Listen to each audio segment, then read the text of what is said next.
Are you tired of struggling with debt and looking for a way out of it? In this video, we'll go through a couple of the most popular debt payoff strategies, those being the Debt Snowball and the Debt Avalanche. We'll break down some of the differences. We'll have a look at what one might suit you and how that fits with your financial goals. Welcome back to the channel, and if you're new here, hi, I'm Mark of Desperately Seeking Fi. In this video, I'm going to have a look at the two strategies and we're going to see how that fits into a wider piece around how do you work towards financial independence, or how do you even try and break some of those cycles that you're in and work to look forward to being in that position where you are debt free. I know that's a dream for many people, and it took me quite some time to actually get to grips with this, and I've tried both of these methods, and at the end I'll tell you on which one I've actually used over the last few years to become debt free. And you will see as we do a couple of examples later on, it allows you to focus your money on something else, be that saving for a holiday, saving for a new car, or investing some more money. First of all, we're going to have a chat about the Debt Snowball. This is all about looking at your debt, identifying what the smallest one is, chipping away at that, and then gradually moving on to that next debt, working away at that, and then move on to the next one. And it's like compound interest.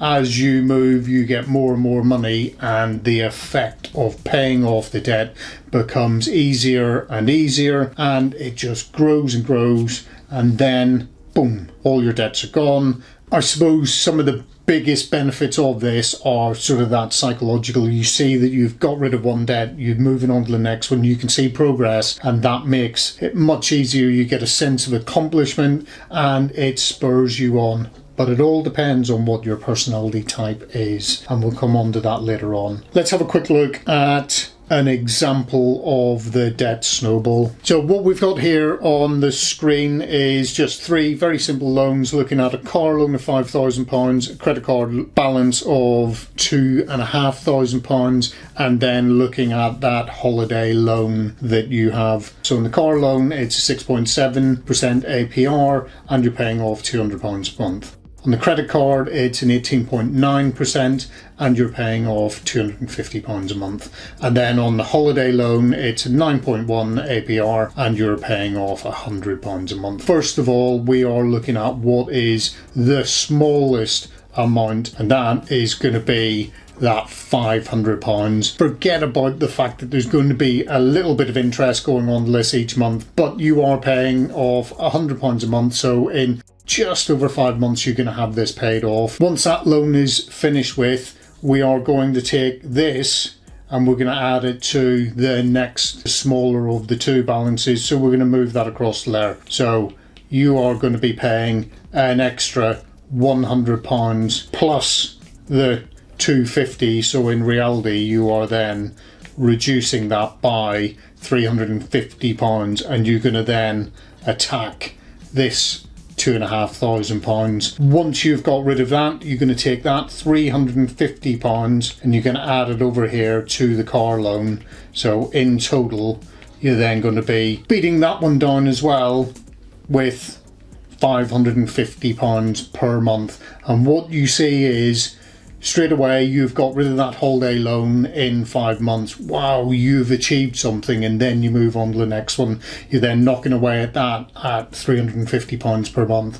And then you move on to the car loan, and look at that, you are managing to pay off £550 per month into that straight away, and then you get rid of that one. That is the basics of the Debt Snowball. Some people like that. As you can see, you are managing to attack things and get rid of things really quickly.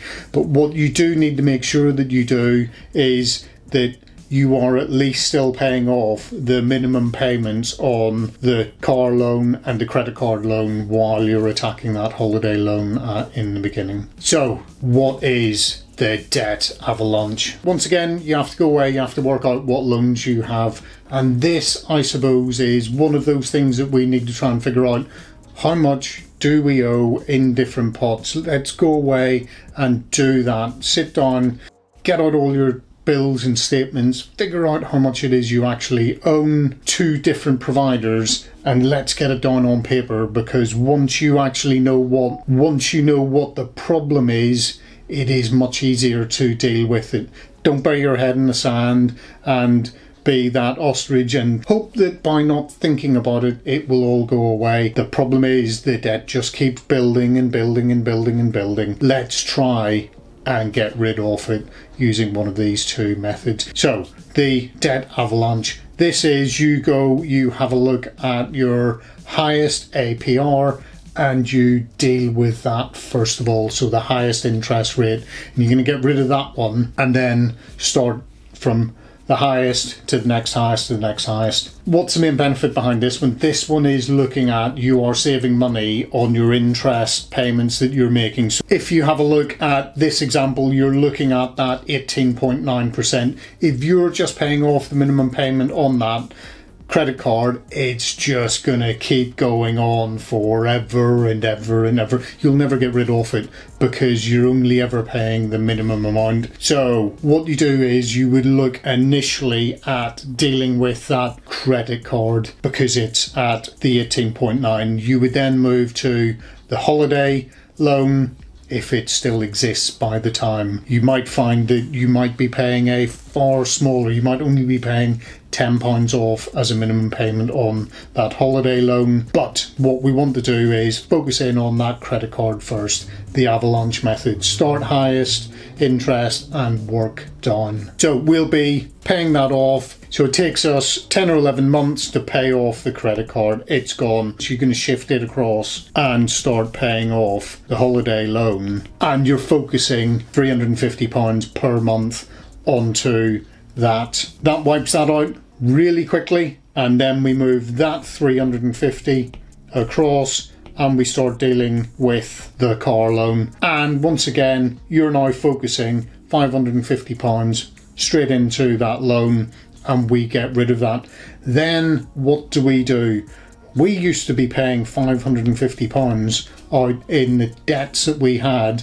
We can then figure out what are we going to do with that. Are we going to take some of that and move it into savings and potentially we invest some? And maybe we do £250 into the investing side of things, and then we put away £300 for savings, put that towards a holiday or something like that.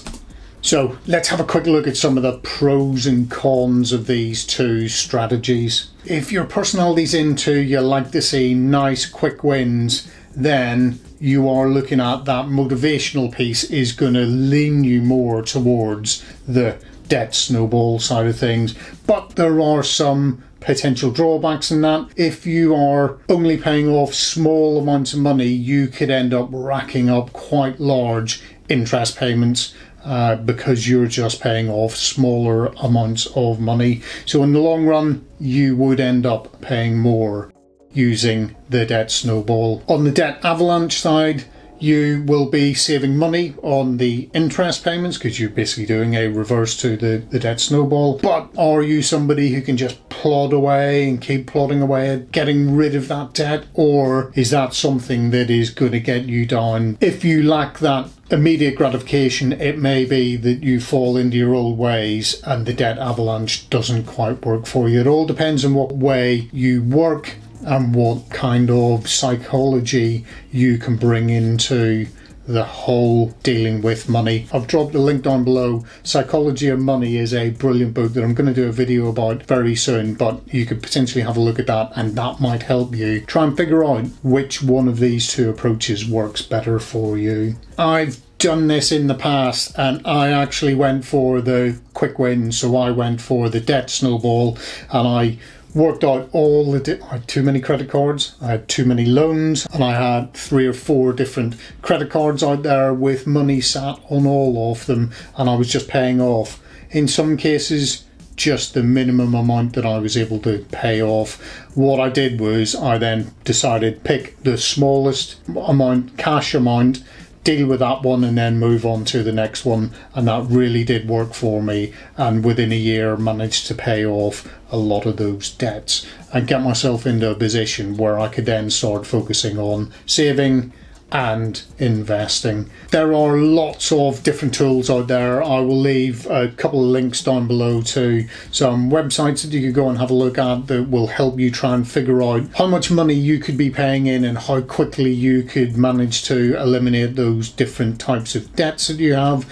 Another really good thing to do is go away and do some budgeting. I'll drop a couple of budgeting tools down below, and it just allows you to go away and figure out what are you actually spending your money on, and from that there will be non-essentials in there that you do not need to be spending your money on, and what you can do is you can focus that money that you have saved into either of these two different strategies and allow you to more quickly get out of debt. Why don't you go and have a quick look at this video where I give some tips on how do we get ready for retirement, and you can start these at any time in your life. I started a little bit later, but if you can start in your 20s, it sets you up for a pretty nice retirement. Thanks very much for watching, and I will see you in the next one. Cheers, bye.